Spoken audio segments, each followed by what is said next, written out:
Hoy día 18 de marzo del 2021 vamos a dar, o vamos a continuar, mejor dicho, con la telecapacitación de los jueves científicos. En esta oportunidad vamos a tener como ponente a la doctora Mariel Ramírez Huerta. Es médico cirujano graduado en la titular en la Universidad Nacional José Faustino Sánchez Carrión de Huacho, si no me equivoco. Especialista en pediatría por la Universidad Peruana Cayetano Heredia y actualmente es médico residente de segundo año de la subespecialidad de neonatología también por la Universidad Peruana Cayetano Heredia. El tema que se va a tratar hoy día es un caso clínico que es síndrome de aspiración meconial e hipertensión pulmonar. Sin antes recalcarles que el registro de asistencia lo van a tener en el chat, por favor, para que todos puedan pasar su asistencia. Y recordarles que estas asistencias van a ser calificadas en sus rotaciones, en la hoja de sus rotaciones, por favor. Entonces, doctora Mariel, adelante y bienvenida. Muchas gracias, doctor. Muy buenas tardes.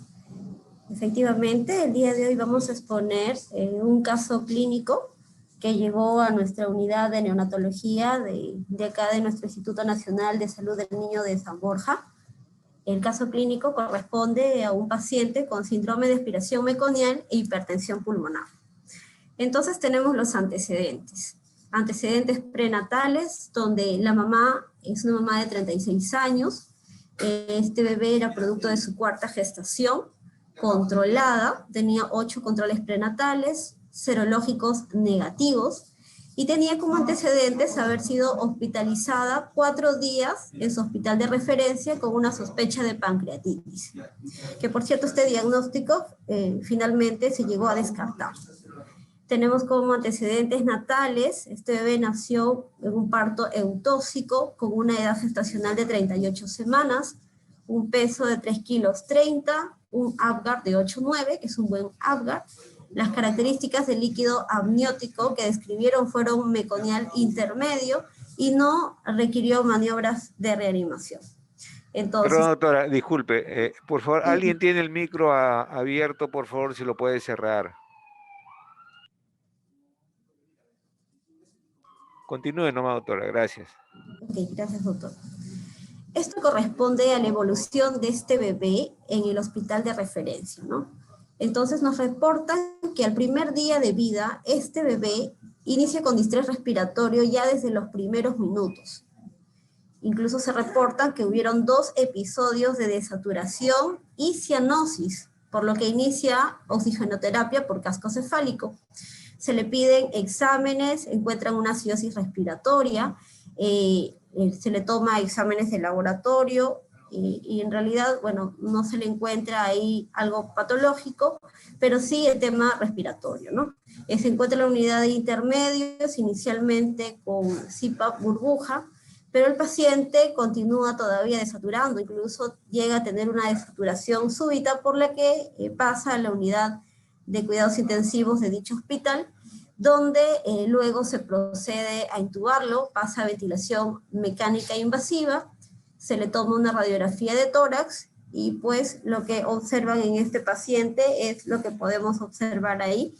En este caso había habido una complicación, como vemos hay signos de un neumotórax, ¿no?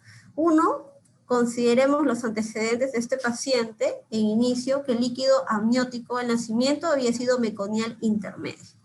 Por otra parte, estas radiografías que estamos observando, vemos de que hay signos de neumotórax, que es lo característico como parte de la complicación de un síndrome de aspiración meconial. Entonces, este paciente inicia ventilación mecánica convencional, pero los parámetros fueron muy altos que requirieron que llegue a pasar a una ventilación de alta frecuencia, ¿no?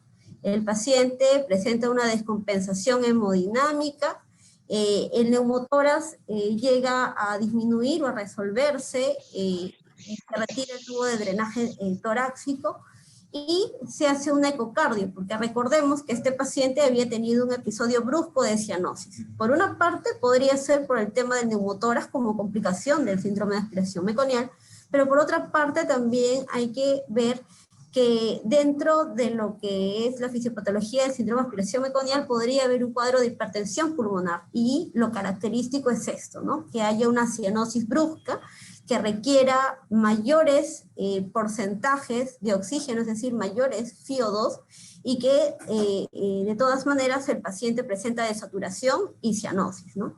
Entonces se confirma con el ecocardio que este paciente tenía una hipertensión pulmonar moderada. Inician con tratamiento sildenafilo, inician también vasoactivos. La hipoxemia todavía persiste a pesar de aumentar los parámetros, es decir, todo coincide con hipertensión pulmonar.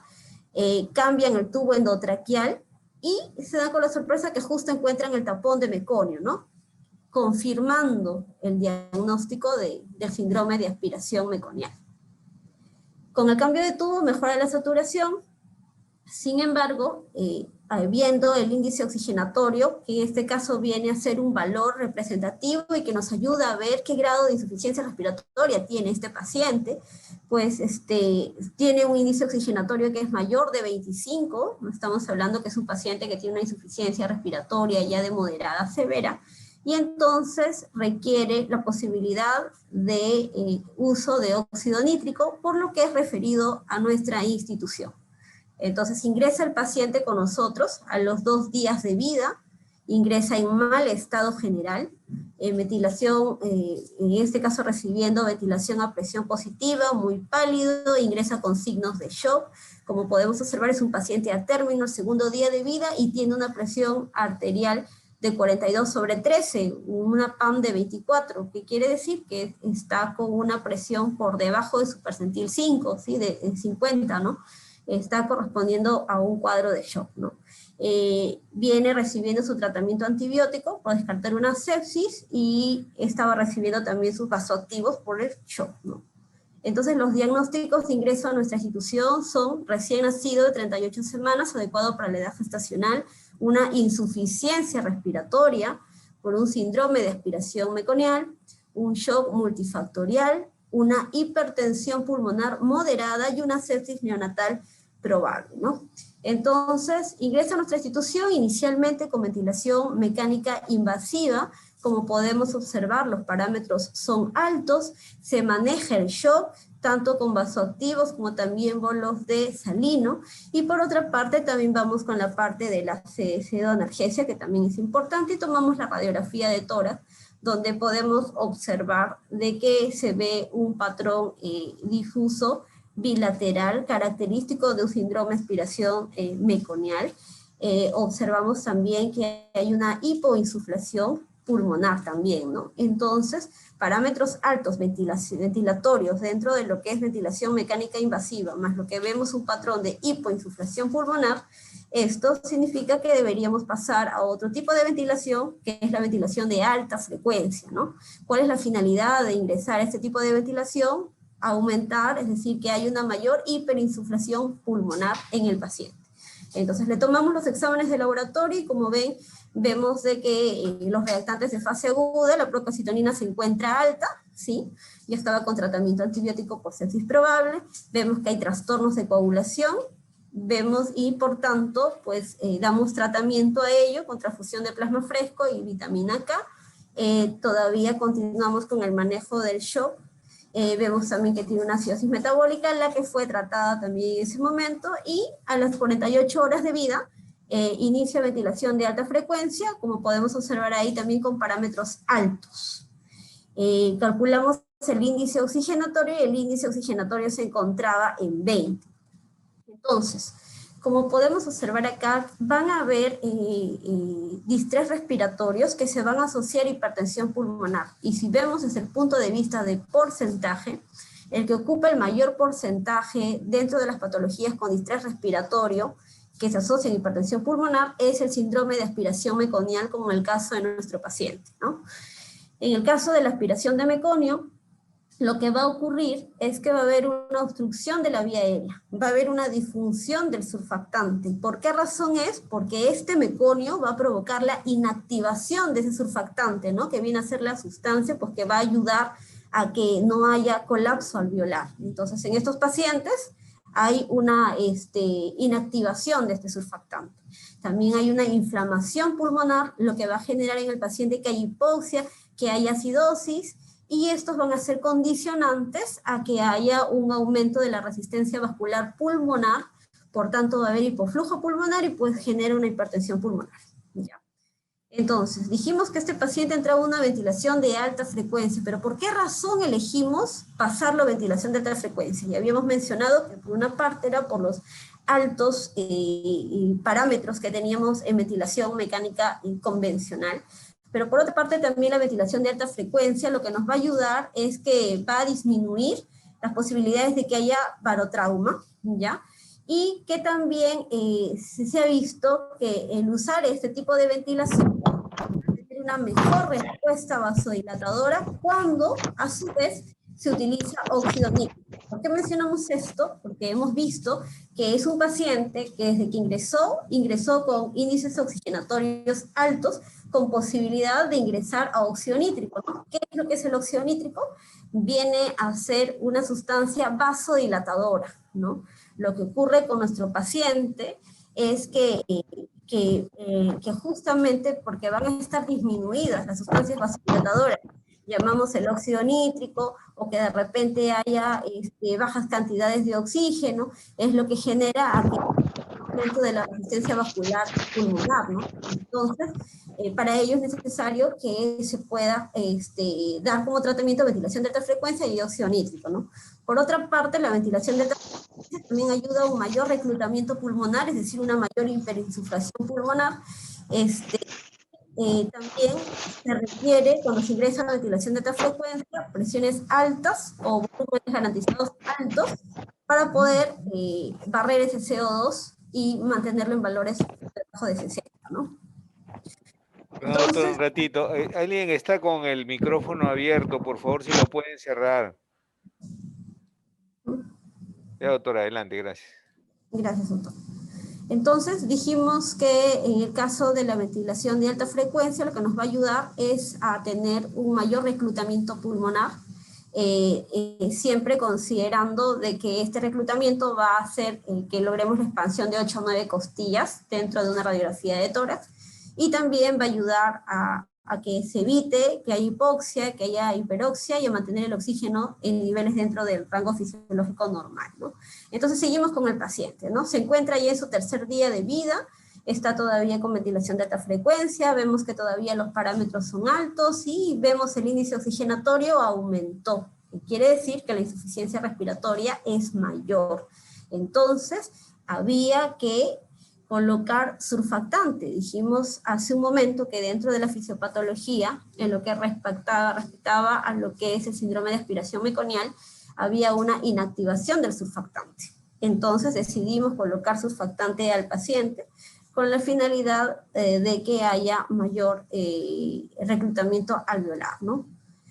Acá podemos ver un estudio, ya se hizo un metaanálisis donde vieron ensayos controlados aleatorios, donde se estudiaron o se extrajeron datos sobre los resultados clínicos. Es decir, lo que llegaron a ver acá es la mortalidad, si es que el paciente requirió ECMO o no, si se hizo neumotoras, duración de la ventilación mecánica, enfermedad pulmonar crónica o tiempo de hospitalización, donde compararon a aquellos pacientes que recibieron surfactante y aquellos que no recibieron surfactante, ¿no? Y lo que encontraron como dentro de valores estadísticamente significativos es que aquellos que recibieron surfactante hubo un menor porcentaje de ellos que requirieron ECMO, a diferencia de aquellos que no lo recibieron. Y también lo que observaron es que el tiempo de hospitalización también se redujo en aquellos que recibieron surfactante. En esta imagen podemos ver los alvéolos en diversas patologías. El surfactante viene a ser una sustancia que va a estar compuesta tanto por fosfolípidos como también proteínas, ¿ya? Como podemos ver en la imagen B, eso viene a ser un alvéolo sano, donde vamos a ver la composición que mencionamos hace un momento, lo que iba a permitir de que el alvéolo esté abierto, ¿no? Es decir, reclutado. Sin embargo, hay patologías como el síndrome de estrés respiratorio o lo que todavía a veces conocemos o mencionamos enfermedad de membrana hialina, pero debería ser síndrome de estrés respiratorio, donde observamos que hay un colapso alveolar y es precisamente porque no se cuenta con surfactante o no tenemos la cantidad suficiente de surfactante, por lo tanto se colapsa el alveolo.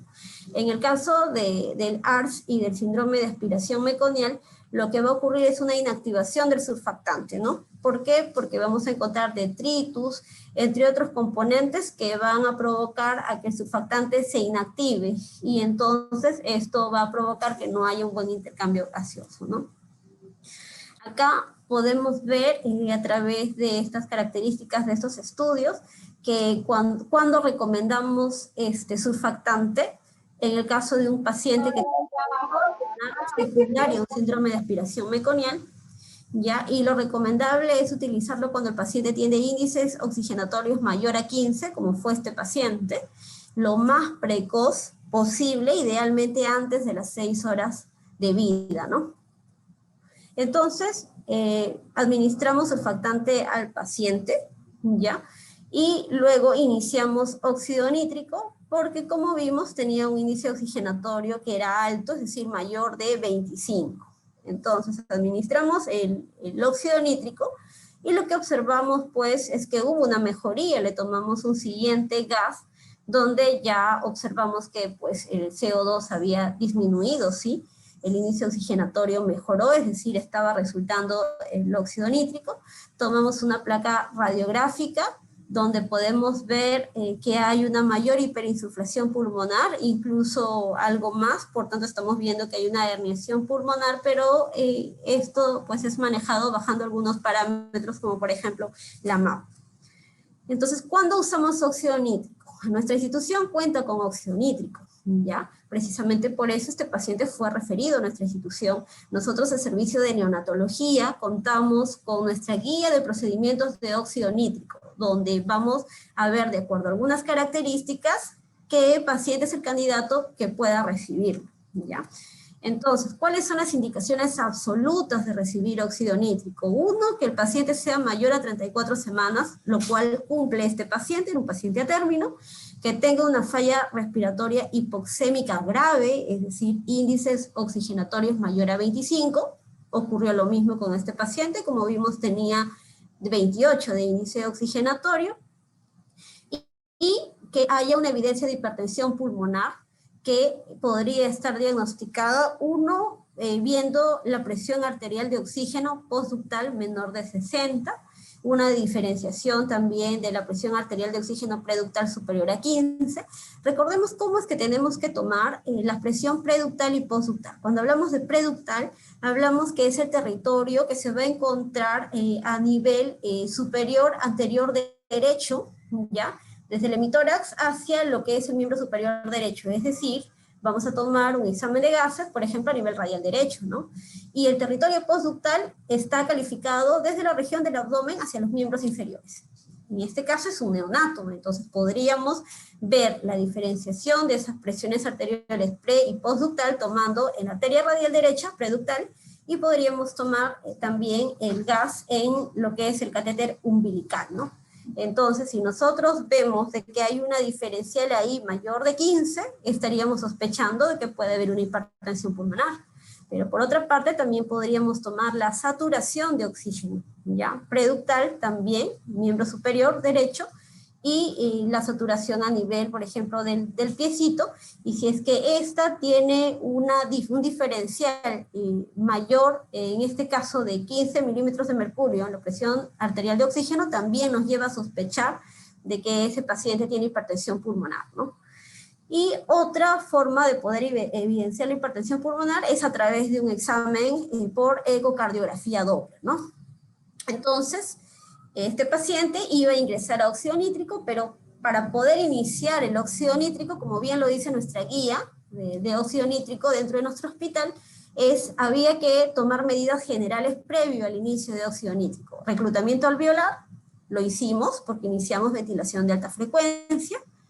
Optimizar el soporte hemodinámico también lo hicimos, porque comenzamos vasoactivos, corregimos la acidosis, también los trastornos hídrico-electrolíticos, optimizamos también la pseudoanalgesia, normotermia, había que corregir también los trastornos de coagulación, que también fueron corregidos, en este caso con transfusiones, ¿no? Entonces, iniciamos el óxido nítrico, ¿no? Considerando los parámetros, como vimos, que tras iniciar el óxido nítrico, las respuestas positivas implicaba de que haya un aumento de las presiones arteriales de oxígeno, sobre todo a nivel postductal, y también de que al iniciar óxido nítrico, pues la saturación debía mejorar por lo menos el 10%, o que el FiO2 que se manejara en ese paciente, pues sea menor para obtener una buena saturación, ¿no? Y bueno, había que monitorizar otros patrones adicionales, que también lo hicimos, como la metahemoglobina, que siempre salió dentro de valores normales, ¿no? Entonces ya esto, como parte de nuestra guía, es cuando ya llegamos a hacer el destete de óxido nítrico, y entonces vemos aquí, ¿no? El paciente inicia con óxido nítrico, y lo que tenemos que observar aquí es que inicia con óxido nítrico y de inmediato vemos una mejoría del índice oxigenatorio, es decir, disminuyó, ¿no? También observamos que el FiO2 también utilizado para ese paciente también fue menor. Vimos que estuvo previamente con 100% de FiO2 y disminuyó, ¿no? A 65%. Entonces hasta ahí estábamos viendo que cumplían los criterios positivos frente al uso de óxido nítrico. Y aquí tenemos como parte de nuestra guía también los criterios de destete, que sobre todo van a ser observados, como veíamos, de acuerdo a la mejoría en la saturación, en el índice de oxígeno, FiO2 y también gradientes pre y postductal, ¿no? Eso también corresponde para hacer el destete de óxido nítrico. Entonces, observamos que conforme todavía seguía con el óxido nítrico, veíamos, monitorizábamos la presión de la arteria pulmonar a través ecográficamente, y vemos que tenemos una ecografía con una presión pulmonar que se encuentra en 50, que todavía se encuentra moderada, por eso había que continuar con el óxido nítrico.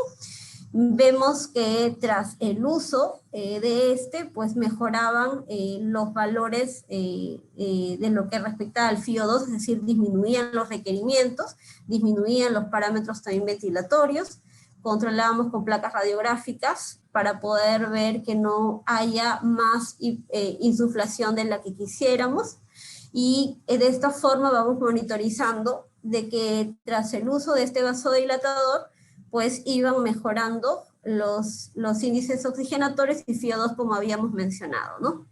Adicional a ello, como vimos que todavía la hipertensión pulmonar seguía moderada en inicio, a pesar de que veíamos que había una mejoría con respecto a los parámetros, todavía continuaba la hipertensión pulmonar moderada, había que agregar también otro vasodilatador como es el sildenafilo, el que también inició el paciente. Y de esta manera, pues pudimos ver que los parámetros fueron disminuyendo. Todavía el paciente estaba en shock, por lo que todavía estaba con inotropos. Y de manera progresiva fuimos disminuyendo los parámetros. Teníamos que monitorizar radiográficamente, de tal manera que el paciente llega a tener menores valores de óxido nítrico requeridos y disminuían los parámetros, igual también acá. Y entonces, hasta que llegamos al día 26 de diciembre, que ya era casi en los días que el paciente culminó su manejo con este vasodilatador como es el óxido nítrico, ¿no? Entonces, la estadía de este paciente con nosotros fue de 23 días. Como observamos que tras el uso de los dos vasodilatadores, como es el óxido nítrico y el sildenafilo, con 7 días, mejoró lo que era la presión pulmonar, es decir, el paciente salió de la hipertensión pulmonar, estuvo en ventilación de alta frecuencia por 12 días, de tal manera que al día 23 este paciente es dado de alta, uno porque ya se había resuelto su síndrome de aspiración meconial, ya no tenía insuficiencia respiratoria, era un paciente que ya también dejó los inotropos, y es dado de alta al día 23, ¿no? Y con eso tendríamos que concluir que hay patologías de distrés respiratorio, como el caso de este paciente que hizo un síndrome de aspiración meconial, que donde el problema iba a ser la anormalidad de la vasculatura pulmonar, ¿no? Este problema de la vasculatura pulmonar era lo que iba a condicionar que haya una mayor insuficiencia respiratoria por una hipertensión pulmonar. ¿Y por qué ocurre esto? Pues recordemos que en el caso de un neonato, los neonatos se caracterizan porque, bueno, previamente dentro de su circulación fetal, ellos van a desarrollar una hipertensión pulmonar fisiológica, pero es dado, ¿por qué? Porque en ellos la circulación pulmonar solamente va a ser aproximadamente entre 5 a 10%, y los agujeros que tienen para que se pueda dar la circulación, como es el foramen oval y también ductus arterioso, van a tener una circulación que va a ser contraria, es decir, una circulación de derecha a izquierda, lo que va a condicionar que haya una hipertensión pulmonar. Hay bebés, como en el caso de este paciente, donde este síndrome de aspiración meconial logró que la hipertensión pulmonar todavía se mantenga de neonato y varios días, y por tanto condiciona que haya una mayor insuficiencia respiratoria, ¿no? Entonces se manejó a este paciente y este paciente pues ya se encuentra de alta en condiciones estables y bueno, en realidad es un orgullo para nuestra institución el haber recibido un paciente que se encontraba muy delicado, que requería en este caso este vasodilatador que lo tenemos en el hospital, y el paciente se encuentra de alta, ¿no? Y bueno, con eso finalizamos lo que es la exposición. Gracias. No sé si hay alguna pregunta del auditorio. Doctora María, la Oficina de Docencia le agradece por su gentil ponencia y además por compartir su experiencia profesional en este día. Agradecemos también a todos los asistentes. Igual decirles a los médicos residentes que la participación de los jueves científicos es de carácter obligatorio. Así es que los esperamos el próximo jueves con las telecapacitaciones de jueves científico. Buen día. Gracias, doctora. Gracias a ustedes. Buen día también.